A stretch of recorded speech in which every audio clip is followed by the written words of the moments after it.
આપની પાસે કેટલો સમય છે? વર્ષ 2027 2026ની વાત કરીએ તો 6 7 7 8 9 10 11 12 એટલે 6 મહિના.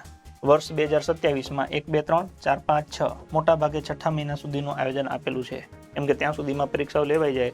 ઓકે, તો એ પછી માહોલ બની જાય. 7મા મહિના પછી લગભગ 8 9 અને 10મા મહિનામાં ચૂંટણી ડિક્લેર થઈ જાય. 11 અને 12મા મહિનામાં ઇલેક્શન હોઈ શકે છે. એટલે જો 12મા મહિનામાં ઇલેક્શન હોય તો મોટા ભાગે સરકાર છઠ્ઠા 7મા મહિના સુધીમાં બધું ક્લિયર કરી નાખે. જો વાત તમને યોગ્ય લાગતી હોય તો એકાદું લાઈક ઠપકારજો, ખબર પડે કે હા બરાબર છે. સમજો છો ને હું શું કહેવા માંગુ છું?